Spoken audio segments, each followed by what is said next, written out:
नमस्कार, मैं हूं अंकुर और आप देख रहे हैं सत्य हिंदी। एक नजर अब तक की सुर्खियों पर। गुजरात हाईकोर्ट की एक जज जस्टिस गीता गोपी ने बुधवार को राहुल गांधी की सूरत सत्र न्यायालय के आदेश को चुनौती देने वाली याचिका पर सुनवाई से अलग कर लिया है। गांधी की आपराधिक पुनरीक्षण याचिका मंगलवार को हाईकोर्ट के समक्ष सूरत सत्र न्यायालय के 20 अप्रैल के आदेश को चुनौती देने के लिए दायर की गई थी, जिसमें उनकी दोषसिद्धि पर रोक लगाने की उनकी याचिका को खारिज कर दिया गया था। राहुल गांधी के हाईकोर्ट में गुहार लगाने के एक दिन बाद ही जस्टिस गीता गोपी ने खुद को सुनवाई से अलग किया है। राहुल गांधी के वकील के अनुसार कोर्ट पहले ये मामला बुधवार को सुनने को तैयार था, लेकिन जब ये सुनवाई के लिए सामने आया तो जस्टिस गीता गोपी से अलग हो गई। अब हाईकोर्ट के कार्यकारी चीफ जस्टिस से ये मामला किसी और जज के सामने रखने का आग्रह किया जाएगा। गौरतलब है कि 23 मार्च को मुख्य न्यायिक मजिस्ट्रेट की अदालत ने गांधी को 2 साल की जेल की सजा सुनाई थी, जिसके बाद उन्हें लोकसभा के सांसद के रूप में अयोग्य घोषित कर दिया गया था। हालांकि उनकी सजा को निलंबित कर दिया गया और उन्हें 30 दिनों के भीतर अपनी सजा के खिलाफ अपील दायर करने में सक्षम बनाने के लिए जमानत भी दी गई थी। कर्नाटक में होने वाले चुनाव से पहले कर्नाटक के पूर्व मुख्यमंत्री और कांग्रेस नेता सिद्धरमैया ने बीबीसी से बात करते हुए कांग्रेस के आने की बात कही है। उन्होंने कहा कि मोदी लोकप्रिय हैं, लेकिन इस बार लोगों ने सरकार बदलने का फैसला कर लिया है, इसलिए इस बार मोदी फैक्टर या अमित शाह फैक्टर काम नहीं करेगा। सिद्धरमैया ने बीबीसी से बात करते हुए पार्टी में बढ़ते असंतोष को लेकर कहा कि जिनको टिकट नहीं मिला है वो नाखुश हैं, हम उनसे बात कर रहे हैं। जम्मू कश्मीर के पूर्व राज्यपाल सत्यपाल मलिक बुधवार दोपहर अचानक जंतर मंतर पर जारी कुश्ती के बड़े खिलाड़ियों का समर्थन करने पहुंच गए। इसके साथ ही उन्होंने प्रतिक्रिया देते हुए कहा कि जिन एथलीटों को अंतर्राष्ट्रीय स्तर पर उनके प्रदर्शन के लिए देश में सम्मानित किया गया, आज उन्हीं का न्याय के लिए सड़कों पर आना शर्मनाक है। उन्होंने कहा कि जब तक लड़ाई लड़ेंगी मैं साथ दूंगा, मैं खुद सबको साथ आने के लिए तैयार करूंगा। उन्होंने कहा कि मेरे लिए मेरे लायक कुछ भी होगा, मैं आधी रात भी तैयार रहूंगा। इन पर दबाव है, इनके परिवार पर दबाव है, पर पूरा देश इनके साथ है, हम सब साथ हैं। इस बीच दिल्ली महिला आयोग की अध्यक्ष स्वाति मालीवाल ने इस मामले में पुलिस वालों पर ही एफआईआर दर्ज करने की मांग की है। साथ भारतीय महिला पहलवानों ने आरोप लगाया है कि जब से उन्होंने भारतीय कुश्ती महासंघ अध्यक्ष और बीजेपी के बाहुबली सांसद ब्रजभूषण शरण सिंह के खिलाफ सुप्रीम कोर्ट में याचिका दायर की है, उन लोगों को नतीजे भुगतने की धमकियां दी जा रही हैं। कुछ को पैसे का लालच भी दिया गया है। इंडियन एक्सप्रेस के मुताबिक ब्रजभूषण शरण सिंह नाबालिग महिला पहलवान की शिकायत को लेकर ज्यादा परेशान हैं, क्योंकि अगर कोर्ट ने एफआईआर दर्ज करने का आदेश दिया तो बीजेपी सांसद पर पॉक्सो लगेगा, जिसमें कठोर सजा है। आरोप है कि उस नाबालिग पहलवान के घर हरियाणा के कुछ अधिकारी धमकाने पहुंचे थे। बता दें, जंतर मंतर पर 7 महिला पहलवानों का धरना जारी है। उनके समर्थन में कई पहलवान और खिलाड़ी भी वहां बैठे हैं। धरने का आज चौथा दिन है। इंडियन एक्सप्रेस के मुताबिक 2 बार के विश्व चैंपियनशिप पदक विजेता विनेश फोगाट ने कहा कि शिकायतकर्ताओं के संकल्प को तोड़ने के लिए धमकियां दी जा रही हैं। महिला पहलवानों के प्रदर्शन के बीच ब्रजभूषण शरण सिंह के खिलाफ लगे आरोपों की जांच कर रही समिति की सदस्य बबीता फोगाट पहली बार मीडिया के सामने आई। उन्होंने एक के बाद एक कई बड़े खुलासे किए हैं। उन्होंने कहा कि जांच समिति के सदस्यों ने जांच ठीक से नहीं की है और सभी सदस्यों की सहमति के साथ रिपोर्ट नहीं बनी। जब वो जांच रिपोर्ट पढ़ रही थी तो साई निदेशक और जांच कमेटी में शामिल राधिका श्रीमन ने उनसे रिपोर्ट छीनी थी।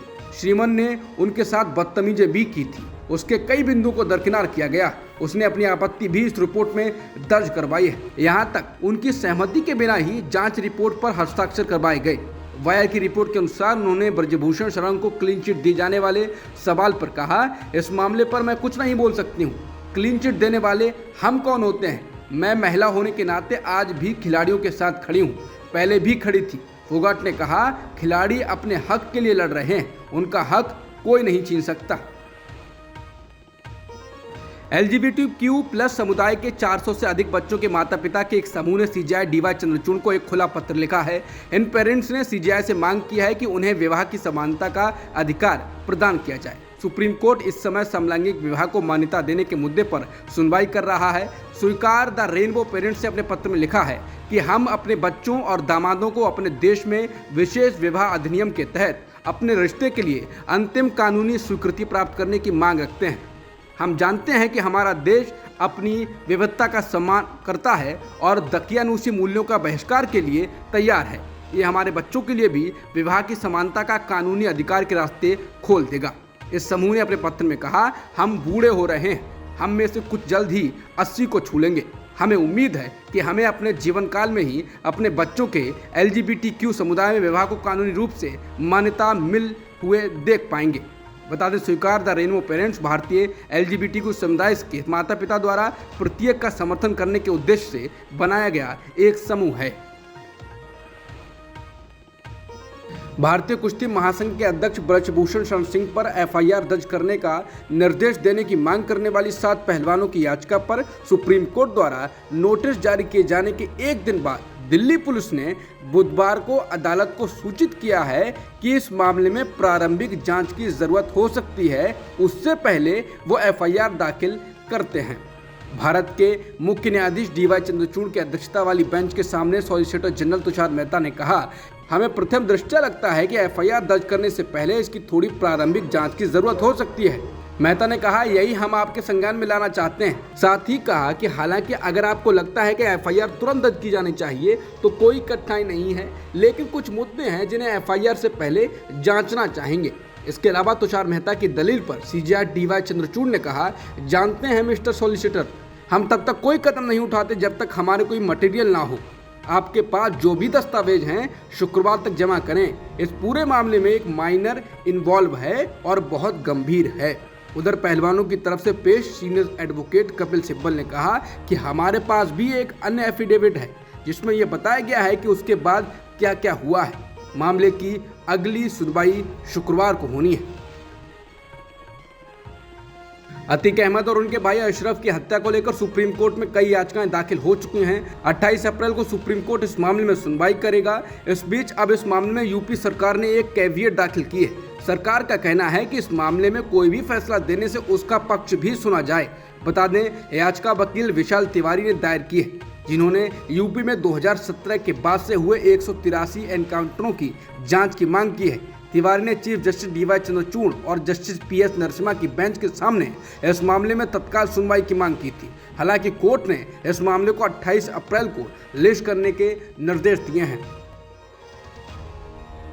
अभिनेता आमिर खान बुधवार को मन की बात @100 पर राष्ट्रीय सम्मेलन में शामिल हुए। ये प्रधानमंत्री मोदी के 100वें मन की बात कार्यक्रम के मौके पर आयोजित किया गया था। आमिर खान न केवल उस कार्यक्रम में शरीक हुए बल्कि उन्होंने कार्यक्रम से इतर बातचीत में मन की बात की तारीफ भी की। उन्होंने कहा कि मन की बात संचार का एक महत्वपूर्ण हिस्सा है जिसके माध्यम से प्रधानमंत्री मोदी नागरिकों से जुड़ते हैं।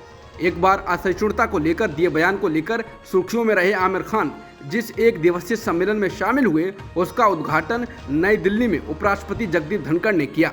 इसमें केंद्रीय सूचना और प्रसारण मंत्री Anurag Thakur guest of honour के रूप में शामिल हुए थे। प्रधानमंत्री मोदी के मासिक रेडियो कार्यक्रम की 100वीं कड़ी 30 अप्रैल को प्रसारित होने वाली है। बिहार में विवादास्पद सजायाफ्ता नेता आनंद मोहन सिंह के मुद्दे पर बीजेपी में जहां अलग अलग राय सामने आ रही है, वहीं IAS एसोसिएशन ने एक मुजरिम की रिहाई पर चिंता जताई है। लेकिन इस मामले में सबसे हैरानी बीजेपी के रवैये पर है, जिसके नेता जाति के आधार पर समर्थन या विरोध कर रहे हैं। नौकरशाहों की शीर्ष संस्था IAS एसोसिएशन ने बिहार जेल नियमों में बदलाव का विरोध किया है, जिससे गैंगस्टर से नेता बने आनंद मोहन सिंह की रिहाई का रास्ता साफ हो गया है। एक दलित IAS अधिकारी की हत्या के लिए आनंद मोहन सिंह आजीवन कारावास की सजा काट रहे हैं। सेंट्रल IAS एसोसिएशन ने ट्विटर पर साझा किए गए एक बयान में कहा है, इस तरह के कदम से देश के नौकरशाहों के शीर्ष निकाय ने बिहार में नियमों में बदलाव के खिलाफ एक मुखर विरोध जारी किया है, जो गैंगस्टर से नेता बने आनंद मोहन सिंह की रिहाई की सुविधा प्रदान करेगा, जो एक दलित IAS अधिकारी की हत्या के लिए आजीवन कारावास की सजा काट रहा था।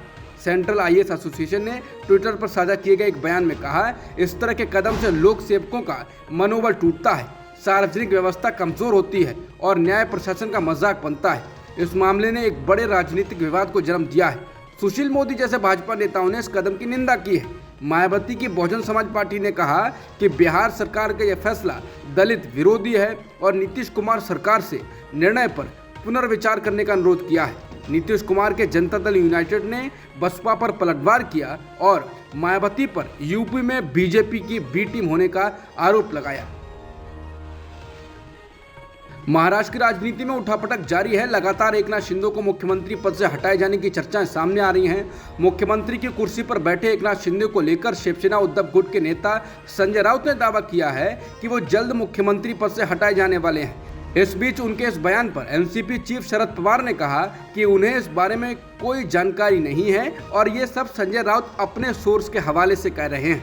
बता दें, अजित पवार भी खुद कह चुके हैं कि उन्हें भविष्य का सीएम बताने वाला पोस्टर लगाना पागलपन है। वहीं उद्धव गुट ने पार्टी के मुखपत्र सामना के संपादकीय में कहा है कि शिंदे गुट जहां कुर्सी बचाने में लगा हुआ है, वहीं उप मुख्यमंत्री देवेंद्र फडणवीस का खेमा उनसे मीठी मीठी बातें कर रहा है और उनके पीठ पीछे अलग खेल खेल रहा है।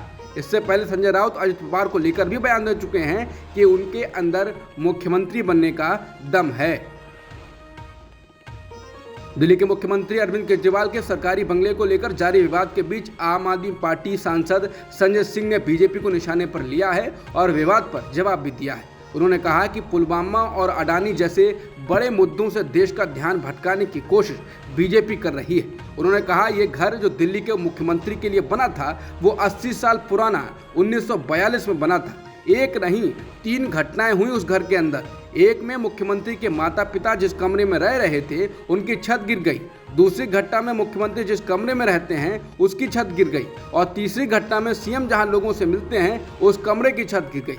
संजय सिंह ने प्रेस कॉन्फ्रेंस को संबोधित करते हुए कहा, इन सब के बाद पीडब्ल्यूडी विभाग ने कहा कि इस घर को तोड़कर नया घर बनाने की जरूरत है और वो घर बनाया गया, जिसके बाद 30 करोड़ की लागत से वो घर बनाया है, जिसे लेकर कल से चर्चा की जा रही है। दरअसल केजरीवाल पर आरोप लग रहे हैं कि उन्होंने अपने सरकारी बंगले के रिनोवेशन में 45 करोड़ रुपए खर्च कर दिए हैं। वहीं संजय सिंह ने पीएम मोदी को भी घेरा और कहा कि भारत के शहंशाह आलम प्रधानमंत्री जो कहते हैं मैं तो फकीर हूँ, झोला उठाकर चल देता हूँ, उनका घर बनाने में 500 करोड़ रुपए खर्च होते हैं। जिस घर में प्रधानमंत्री जाएंगे उसके पहले उन्होंने कहा कि उस घर को ठीक ठाक करो जिसमें 90 करोड़ रुपए खर्च हुए। इसके अलावा उनकी कार और बाकी चीजों पर भी सवाल उठाए गए।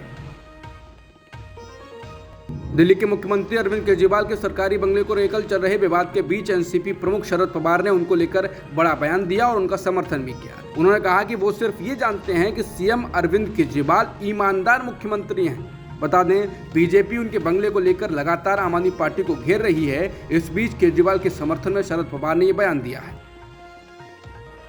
दिल्ली नगर निगम मेयर का चुनाव निर्विरोध हुआ है। बीजेपी प्रत्याशी शिखा राय ने अपना नाम अंतिम समय में वापस ले लिया। इसी तरह आले मोहम्मद इकबाल को उप महापौर भी निर्विरोध चुना गया है। उनके खिलाफ बीजेपी की सोनी पांडे ने नाम वापस लिया। समझा जाता है कि बीजेपी ने एक रणनीति के तहत ऐसा किया है क्योंकि सदन में उसके पास बहुमत नहीं है। लेकिन बीजेपी अब स्थायी समिति के सदस्यों के चुनाव पर फोकस करेगी क्योंकि एमसीडी में स्थायी समिति ही सब कुछ है। मेयर इस समिति के बिना कोई फैसला नहीं ले पाएंगे। बीजेपी कोशिश करेगी कि स्थायी समिति में जगह बना ले। बता दें, शैली ओबराय 22 फरवरी को एमसीडी के मेयर चुनी गई थी। उन्होंने अपना 38 दिन का कार्यकाल 31 मार्च को पूरा किया। डीएमसी एक्ट के मुताबिक हर साल वित्तीय वर्ष की शुरुआत में 1 अप्रैल को नए मेयर का चुनाव कराया जाना अनिवार्य है। 3 तत्कालीन नियमों के एकीकरण पर सीमन और पिछले साल दिसंबर तक निकाय चुनावों को स्थगित करने की वजह से किसी मेयर का पिछला कार्यकाल सबसे छोटा रहा। छत्तीसगढ़ के दंतेवाड़ा में नक्सलियों ने सुरक्षा बलों पर बड़ा हमला किया है। नक्सलियों के हमले में 11 जवान शहीद हो गए हैं। इसमें एक ड्राइवर भी शामिल है। नक्सलियों ने आईईडी से विस्फोट किया था। खबरों के अनुसार अरनपुर थाना क्षेत्र में माओवादी कैडर की उपस्थिति की सूचना पर दंतेवाड़ा से डीआरजी बल को नक्सल विरोधी अभियान के लिए रवाना किया गया था। सुरक्षा बल अधिनियम को खत्म कर वापस लौट रहे थे, तभी माओवादियों ने अरनपुर मार्ग पर आईईडी विस्फोट किया। नक्सलियों के इस हमले में 100 डीआरजी जवान और एक ड्राइवर की मौत हो गई है। छत्तीसगढ़ नक्सलियों से प्रभावित क्षेत्र माना जाता है। वहां छोटे मोटे हमले तो हमेशा ही होते रहे हैं, लेकिन इतने बड़े पैमाने पर हमला काफी समय बाद हुआ है, जिसमें 11 लोग मारे गए हैं। इस हमले के बाद राज्य के मुख्यमंत्री भूपेश बघेल ने कहा कि सुरक्षा बलों पर यह हमला बहुत दुखद है और नक्सलियों को किसी भी हाल में छोड़ा नहीं जाएगा। सूडान में फंसे 135 लोगों को लेकर भारतीय वायुसेना का विमान IAF-C-130J सूडान के सऊदी अरब के जिद्दा पहुंच गया है। सूडान से निकाले जाने वाले भारतीयों की यह तीसरी खेप है। इसके साथ ही नौसैनिक पोत INS सुमेधा भी आज 278 यात्रियों को लेकर जिद्दा बंदरगाह पहुंचा है। ये जानकारी भारतीय विदेश मंत्रालय ने दी है। विदेश मंत्रालय ने ट्वीट किया, ऑपरेशन कावेरी पूरे जोरों पर है। भारतीय वायुसेना की दूसरी C-130J flight port Sudan airport से जेद्दा के लिए रवाना हुई, जिसमें 135 और यात्री हैं। ये ऑपरेशन कावेरी के तहत निकाले गए लोगों का तीसरा जत्था है। बता दें, बीते 10 दिन से सूडान की राजधानी खार्तूम और देश के अन्य हिस्सों में 2 सैन्य बल आपस में भिड़ रहे हैं। इस टकराव के केंद्र में 2 जनरल हैं। साल 2021 में दोनों जनरल ने एक साथ काम किया और मिलकर देश में तख्ता पलट किया था, लेकिन अब दबदबे के लिए दोनों के बीच की लड़ाई ने सूडान को बदहाल कर दिया है। आईपीएल के 36वें मैच में रॉयल चैलेंजर्स ऑफ बेंगलुरु और कोलकाता नाइट राइडर्स के बीच मुकाबला हो रहा है। ये मैच एम चिन्नास्वामी स्टेडियम में खेला जा रहा है। इस मैच में रॉयल चैलेंजर्स बेंगलुरु की कप्तानी विराट कोहली कर रहे हैं। उन्होंने टॉस जीत लिया है और पहले गेंदबाजी का फैसला किया है। 2 बार की चैंपियन कोलकाता नाइट राइडर्स ने अब तक 7 में से केवल 2 मैचों में ही जीत हासिल की है। वहीं रॉयल चैलेंजर्स बेंगलुरु ने अब तक 7 में से 4 मैच जीत लिए हैं। अब तक की खबरों में इतना ही। बाकी खबरों के लिए बने रहिए सत्यहिंदी.com के साथ।